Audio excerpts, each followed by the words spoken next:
ये आत्मा उसी समय से व्याकुल है जिस समय से ये उस परम पिता के उस सुखमय स्थल से, उस सतलोक से, अमरलोक से बिछुड़ कर आई है, उस परम पिता से दूर हुई है। उसी दिन से इसको आभास हो गया है कि जो सुख मैं छोड़ के आया हूँ वो यहाँ नहीं है। उसकी खोज में फिर ये अपनी अटकलबाजी से, जीव सोच से सोचने लगता है, प्रयत्न करता है। जैसे कोई निर्धन है, वो सोचता है कि धनवान सुखी होंगे, धन में सुख होगा। और धनी व्यक्ति को स्वप्न में भी सुख नहीं होता। पुण्यात्माओं, निर्धन को तो ये बात जचे नहीं कि धनवान सुखी नहीं, लेकिन किसी धनवान यानी मायाधारी से मिलकर देखना उसके ऊपर कितनी समस्याओं का पहाड़ होगा,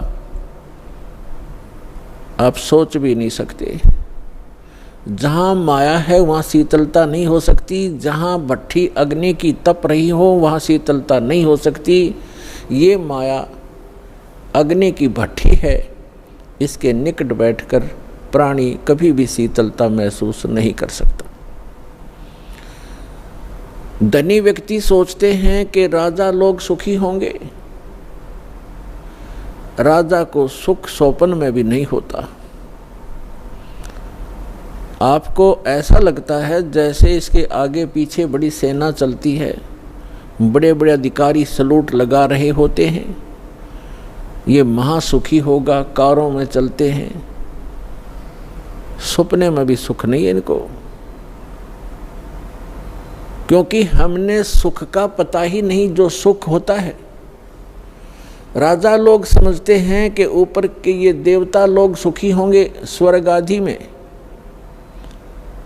स्वर्ग के देवता सोचते हैं इंद्र सुखी होगा, जो देवराज है, देवताओं का राजा है। और देवराज सोचता है कि ब्रह्मा विष्णु महेश सुखी हैं। ब्रह्मा विष्णु महेश कहते हैं हम स्वप्न में भी सुख नहीं हमारे को।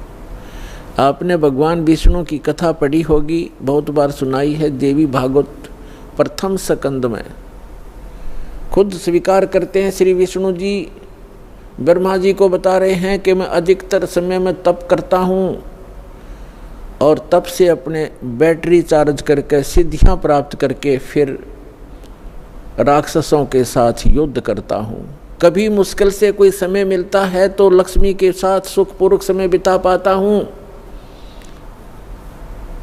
तो खाक सुख है यहाँ पर।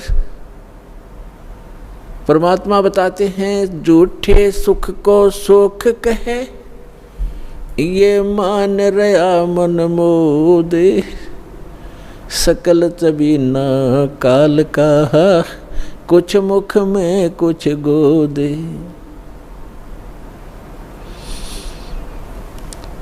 इस झूठे सुख को सुख कहे, ये मान रहा मनमोद। कौन से झूठे सुख को?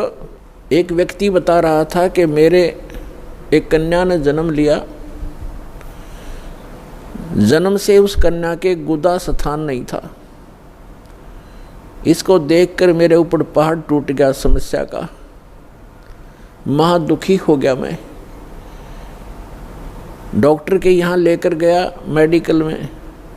जिस वार्ड में मेरी बेटी को भर्ती किया उसमें ऐसे 3-4 केस और थे। तब मुझे कुछ राहत मिली कि मेरे जैसे और भी दुखी हैं। बताओ इससे क्या लाभ मिला उसको? अपना मन में मान लिया कि चलो और भी दुखी हैं तो मैं भी दुखी हूँ, कोई बात नहीं। क्या वो दुख हल्का हो गया? क्या गुदा स्थान बन गया बेटी का? तो पुण्यात्माओं, इसे गंदे लोक में रह रहे हम। यहाँ सुख नाम की चीज नहीं है। हम एक दूसरे को दुखी देखकर उससे हल्का दुख हो या उसके बराबर हो, हम अपने राहत मान लेते हैं। यहाँ कोई विकल्प नहीं है। जैसे एक व्यक्ति के 3 पुत्र थे। एक पुत्र की मृत्यु होगी, बहुत दुखी बुरी तरह रो रहे हैं, आहार भी नहीं कर रहे हैं। शोक व्यक्त करने वाले व्यक्तियों में एक ऐसा व्यक्ति उपस्थित था जिसका एक ही पुत्र था, वही मृत्यु को प्राप्त हो चुका था। तो सांत्वना देने वालों ने कहा कि देख भाई, यहाँ तो ऐसा ही है, सभी की मृत्यु होती है, ये तो भगवान हवाला बात है, चिंता मत करो। देखो ये भाई बैठा है, इसको देख कर जी ले, इसका इकलौता पुत्र था, उसी की मृत्यु होगी, ये भी तो अपना समय व्यतीत कर रहा है, धैर्य कर। तो तब उस व्यक्ति को कुछ हौंसी आई, हाथ मुंह धोए, कुछ देर में खाना भी खा लिया। अब उसने ये सुख मान लिया कि देख इस बेचारे का इकलौता पुत्र था और वो ही मर गया, मृत्यु को प्राप्त हो गया। शुक्र है मेरे तो 3 थे, मेरा तो एक ही मरा है, 2 तो बचे हैं, पहले इससे सुख मान लिया। क्या वो बेटा वापस आ गया? तो यहाँ परमात्मा कहते हैं झूठे सुख को सुख है ये मान रहा मनमोद, और सकल चबीना काल का, कुछ मुख में कुछ गोद। परमात्मा यहाँ क्या बताते हैं, भाई तन दर सुखिया कोई न देखा, जो देखा सो दुखिया हो, उदय अस्त की बात करते हैं, मन सबका किया विवेक का हो, सबका किया विवेक का हो।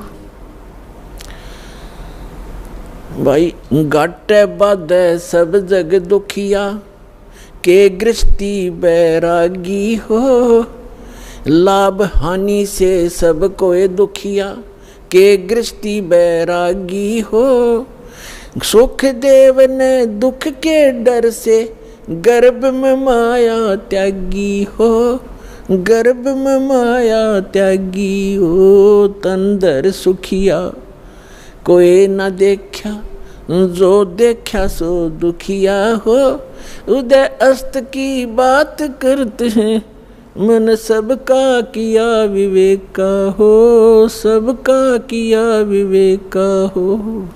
भाई जंगम दुखिया जोगी दुखिया, तपस्वी को दुख दूना हो, जंगम दुखिया जोगी दुखिया, तपस्वी को दुख दूना हो, आशा तृष्णा सबको व्यापे, कोई महल ना सुना हो, कोई महल ना सुना हो, तंदर सुखिया कोई न देखा, जो देखा सो दुखिया हो, उदय अस्त की बात करते हैं, मन सबका किया विवेक का हो, सबका किया विवेक का हो।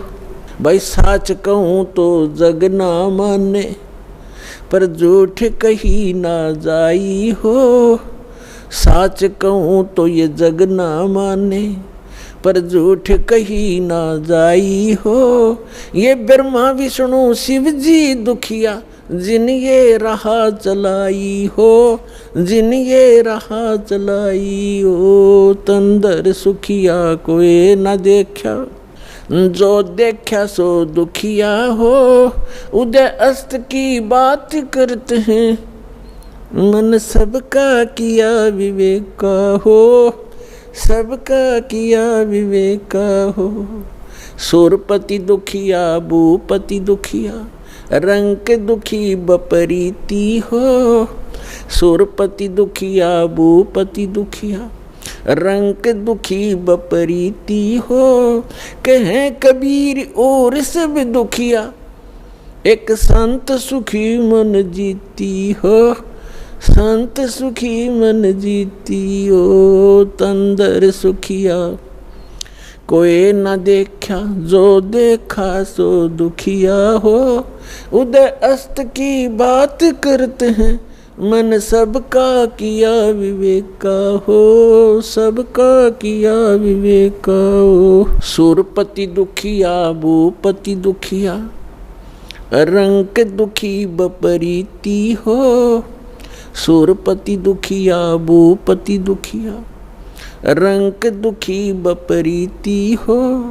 कहे कबीर और सब दुखिया, एक संत सुखी मन जीती हो, संत सुखी मन जीती हो। पुण्यात्माओं, सौभाग्य आपका,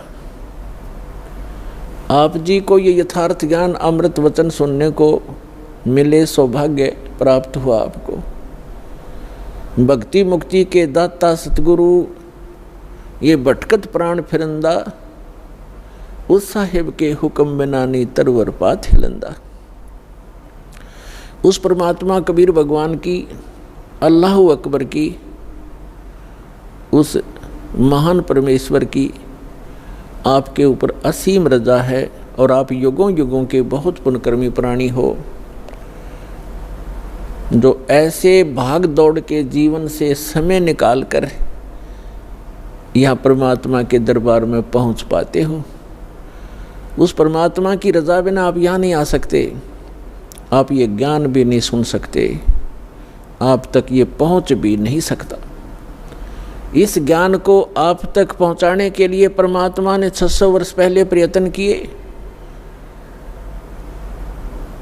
और उन दुष्ट लोगों ने, स्वार्थी नकली गुरुओं ने अपनी रोजी रोटी को उत्तम मानते हुए, प्रथम मानकर अपने स्वार्थ को प्रधान मानते हुए कबीर भगवान उस धानक रूप जुलाहे को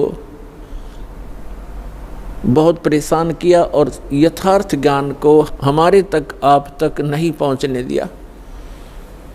उस परमेश्वर ने वो अमर ज्ञान अपनी वाणी में, सच्चिदानंद घन ब्रह्म की वाणी में, कबीर वाणी में लिपिबद्ध करवा दिया अपनी प्यारी आत्मा धर्मदास जी द्वारा। अब उस ज्ञान को, परमात्मा के उस विधान को, जो 600 वर्ष पहले परमेश्वर अपने द्वारा रची हुई सृष्टि की जानकारी, और हम कौन हैं, कहाँ से आए हैं, यहाँ क्यों दुखी हो रहे हैं, जन्म और मृत्यु का कारण क्या है, ये सब कुछ उस समय बताना चाहते थे, लेकिन इन नकली धर्म गुरुओं ने, इन दुष्ट लोगों ने हमारे तक ये पहुँचने नहीं दिया। परमात्मा का घोर विरोध करा दिया, उनको काटने, मारने, बुरी तरह परेशान करने पर ही लगे रहे, जनता को भ्रमित करते रहे।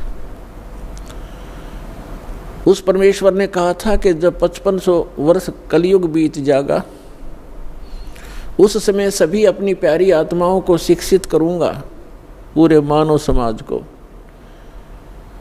और सदग्रंथों को। ये सभी धर्म के धर्मी अपने धर्म ग्रंथों को सत्य मानते हैं, और जिन गुरुओं को हम शास्त्र विज मानते थे, वो अपने ही सदग्रंथों से अनभिज्ञ थे, अपरिचित थे, अज्ञानी थे, और हम उनको केवल संस्कृत भाषा जानने के कारण उन पर विश्वास किया करते थे कि सभी सदग्रंथ संस्कृत भाषा में हैं, और ये हमारे हिंदू धर्म गुरु संस्कृत भाषा पढ़े हैं, इन्होंने सदग्रंथों को ठीक ठीक जाना होगा, ये सही बता रहे।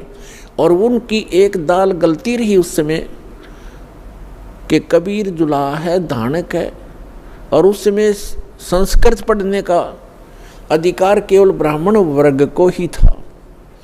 इसलिए आम आदमी को ये शंका नहीं बनी, ये विश्वास बना नहीं, ये शंका बनी रही कि कबीर जी अशिक्षित हैं, परमेश्वर कबीर जी अशिक्षित हैं, ये झूठ ही बोल रहे होंगे सदग्रंथों के बारे में, क्योंकि सदग्रंथ हमारे पवित्र वेद, पवित्र श्रीमद् भगवद गीता, पवित्र पुराण आदि आदि ये संस्कृत भाषा में लिपिबद्ध हैं। तो परमात्मा ने ये समय निर्धारित किया था, अपनी प्यारी आत्मा धर्मदास जी से बताया था, और धर्मदास जी ने जब पूछा, परमात्मा आज तो बहुत ही धार्मिक व्यक्ति हैं, इनके अंदर धार्मिकता है, बुराइयों की भी त्रुटि है, यानी कमी है, बुराइयां भी कम हैं, न्यून हैं, और 5500 वर्ष जब कलयुग बीतेगा, यानी आज से लगभग 600 वर्ष पश्चात, तो और आप बताते हो कलयुग में मानव की वृत्ति बहुत गिर जाएगी, इनके विचार मलिन हो जाएंगे, चरित्र ठीक रहे नहीं, अविश्वासी कृत घनी बन जाएंगे, तो तब कैसे समझाओगे मेरे मालिक। तब परमेश्वर ने कहा था कि उस समय सबसे पहले मैं इनको शिक्षित करवाऊंगा। परमात्मा कबीर जी कहते हैं ये सब खेल हमारे किए, हमसे मिले सो निश्चय जिए। और फिर जब ये शिक्षित हो जाएंगे तब अपना दास भेजूंगा। तब तो कहा था मैं स्वयं जाऊंगा और उन सदग्रंथों के गूढ़ रहस्यों को जन साधारण को बताऊंगा, लेकिन स्वयं नहीं आए तो दास भेज दिया पुण्यात्माओं उस परम पिता ने।